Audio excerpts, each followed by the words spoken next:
হিন্দ বন্দে মাতরম। তো আমার আরেকটা চ্যানেল আছে যেটার নাম হলো এডিআর ব্লগস ইংলিশও। ওটার মধ্যে আমি ম্যাক্সিমাম গাড়ি লিয়ে কথা বলি। আমার একজন দর্শক আমার জিজ্ঞাসা যে কিনতে স্যার একটা নতুন গাড়ি, এখন পেট্রোল গাড়ি, তো এখন যেটা কেনার উচিত না কিতা করতো, কারণ এখন E20 পেট্রোল পাওয়া যায়। আর গভর্নমেন্টে রিসেন্টলি অ্যানাউন্স করছেন গাডকারি যে খুব তাড়াতাড়ি তারা E27 পেট্রোলের দিকে যায়, মানে যেখানে পেট্রোলের লগে 27% ইথানল ব্লেন্ড করা হবে। কিতা করা আমার আরেকজন দর্শক এ কইল যে আমি রিসেন্টলি একটা সেকেন্ড হ্যান্ড গাড়ি কিনছি, সুইফট 2012 ও 2013 মেক। তার মানে এটা হলো E10 কমপ্লায়েন্ট। ঠিক আছে, 2010-এর পরে যেটা গাড়ি ম্যানুফ্যাকচার হইয়া মার্কেট আইছে সব আর ইথানল 10 কমপ্লায়েন্ট গাড়ি, মানে 10% ইথানল থাকবো পেট্রোলের লগে মিলানি। নাও তার কোয়েশ্চেন লেগে এখন তো পাওয়া যায় খালি E20 পেট্রোল, তো আমার গাড়ির কোনো ক্ষতি হবে না। So I am trying to give you one solution or answer to this two specific issues. এক নম্বর লেগে যে ইথানল কিটা, ইথানল লেগে একটা কম্বাস্টিবল ফ্লুইড ও লিকুইড যেটা পেট্রোলের সঙ্গে ব্লেন্ড করিয়া ইউজ করা যায় as a fuel in the cars. ওইটার পার্সেন্টেজ যত থাকবে ওইটার নমেনক্লেচার এরকম হবে, যেমন E5 মানে 5% ইথানল, E10 মানে 10%, E20 মানে 20% ইথানল। এখন যেটা পেট্রোল আর মার্কেটও সব E20 কমপ্লায়েন্ট। আর যত গাড়ি এখন এপ্রিল 2023 থেকে বাড়িছে এটা সব E20 কমপ্লায়েন্ট। ওকে, নাও যেটা E5 বা E10 কমপ্লায়েন্ট, এটার মধ্যে E20 পেট্রোল বললে কিতা ক্ষতি হইব না, ক্ষতি হইব কিনা এটার আগে আমি তোমরা জিজ্ঞাসি যে তোমরা ফার্স্ট অফ অল পেনিক হইব না। Okay, there is nothing to panic. Number one লোকে এটা। নাম্বার টু লোকে যে try to understand this thing. Ethanol is fermented from যেটা গান্না হয় হিন্দিতে, আর আমরা খুশিয়ার হই। তো এটা হইলে ইট অ্যাট্রাক্টস ময়েশ্চার। ঠিক আছে, এখন যদি তোমার যদি গাড়ি থাকে E10 কমপ্লায়েন্ট বা E5 কমপ্লায়েন্ট, তো তোমরা ওই গাড়ির মধ্যে পেট্রোল বললে কী হইব, যেটা তোমরা ফুয়েল লাইন আছে আর ইঞ্জিনের যেটা যেখানে যেখানে পেট্রোল গিয়া পরে আর ইঞ্জিন চালায়, ওইটার মধ্যে যেটা গাস্কেটস আছে, রাবার পার্টস আছে, রাবার টিউবস আছে, those things will get little bit affected, কারণ ওইটার সঙ্গে ওই পার্সেন্টেজ ইথানলের সঙ্গে কিছু ময়েশ্চার ভিতরে যাইতে পারে, it may. Okay, now as a result there will be some sort of corrosion may happen in those particular parts. In that case, what to do? Not to panic, কারণ তোমার এটা যে effect হইব, this will not be catastrophic effect, it will takes a lot of time. Say তুমি যদি 50-60 হাজার kilometre পর্যন্ত গাড়ি চালাও, তাইলে গিয়া এই এফেক্টটা একটা এমন একটা পর্যায়ে যাইব যেখানে গিয়া তোমার গাড়ির ওই পার্টসটারে তোমার চেঞ্জ করতে লাগতে পারে। Number one, so don't get panicky. Number two হইল গিয়া যে effects on the fuel efficiency will be there. Fuel efficiency কমবো, কারণ এটার যে এনার্জি প্রডিউস হয়, ইথানলের যে এনার্জি প্রোডাকশন হইব পেট্রোল থেকে, ওইটা কম্পারেটিভলি কম দেন পেট্রোল। তো পেট্রোলের সঙ্গে যখন ইথানল ব্লেন্ড করা হইব, তখন এটার যে এনার্জি প্রোডাকশন হইব ওইটা কম হইব। তো কম হইলে পরে এটার এফিসিয়েন্সি, গাড়ির এফিসিয়েন্সি বা মাইলেজটার মধ্যে ডেফিনেটলি এফেক্ট করবো। কম মাইলেজ পাবে, কত ম্যাক্সিমাম 5% ও 10%, এর বেশি না। নাম্বার টু হইলে there will be some lack in power or power আর টর্ক, এটার মধ্যেও একটা এফেক্ট আইব। পাওয়ার একটু কমে যাব, কারণ দ্য ইথানলে অতটুকু এনার্জি প্রডিউস করে না। So this is obvious. So যেখানে তুমি 100 HP পাইতে, ওখানে তুমি হয়তো বা 95 HP পাইবে। ঠিক আছে, এখন খোরাকিটা তোমার গাড়ি যাতে কম এফেক্ট হয়, এটার লাগি তোমরা 2-3টা জিনিস করতে লাগবে। একটা হইলে গিয়া তোমার ফুয়েল ফিল্টার যেটা আছে ওইটারে মানে একটু বেশি রেগুলারলি এটারে ক্লিন করতে লাগবো, অর এটারে রিপ্লেস করতে লাগবো, নাম্বার ওয়ান। নাম্বার টু হইলে গিয়া গাড়ির যে পেট্রোল ফুয়েল আছে, ওই ফুয়েলটা তুমি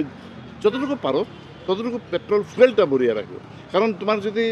ফুয়েল ট্যাঙ্কের মধ্যে বহুত বেশি গ্যাপ থাকে, আর এথানল ওই ময়েশ্চারের লগে রিয়েক্ট করিয়া এখানে জল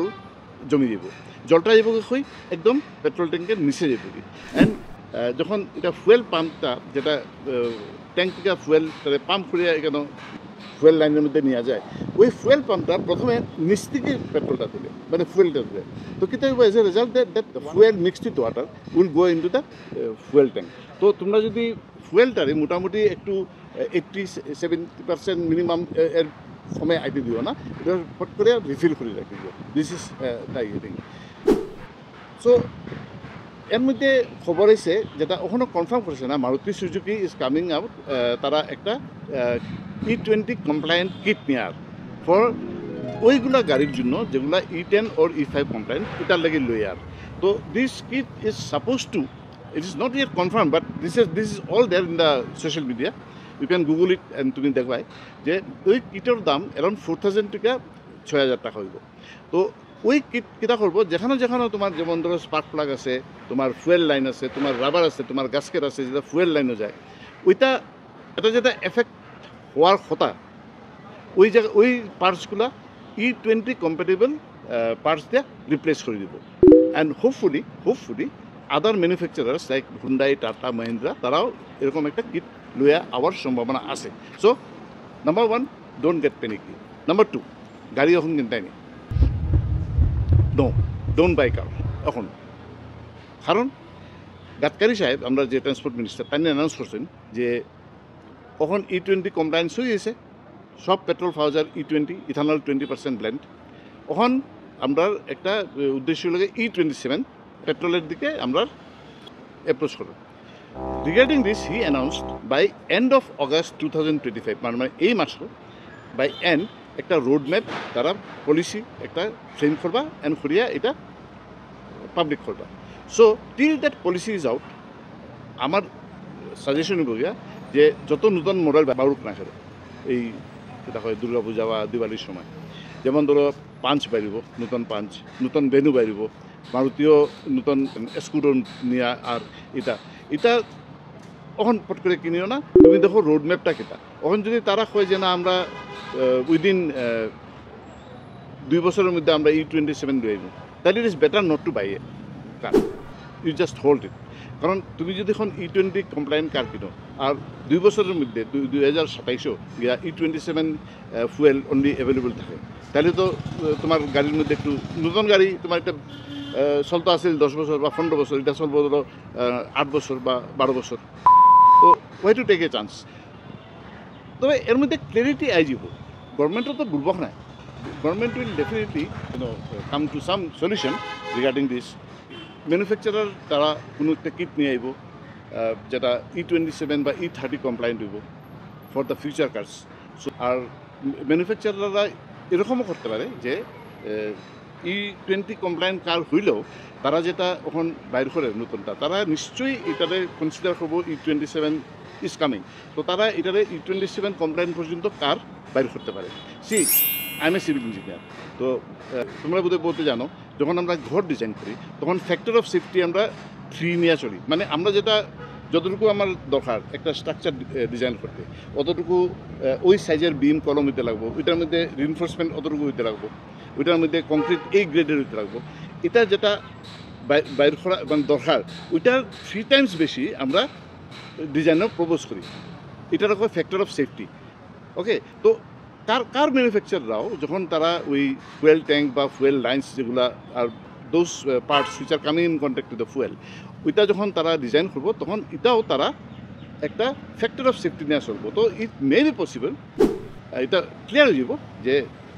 যেটা নতুন গাড়ি বাইরের they may be already E27 compliant I hope যেটা আমি কইলাম এটা ক্লারিফিকেশন তোমার মনের মধ্যে যেটা আছে এটা পাইছো যদি পাইয়া থাকো যদি ভালো লাগে তাহলে লাইক মারিও আর শেয়ার করিও তোমার কোনো বন্ধু বান্ধব যদি তারা কেউ এই বিষয় নিয়ে ইন্টারেস্টেড থাকে আর সাবস্ক্রাইব করিও যদি সাবস্ক্রাইব না করিয়া থাকে থ্যাংক ইউ ভেরি মাচ পিঙ্গোদা ফ্রম শিলং বাই বাই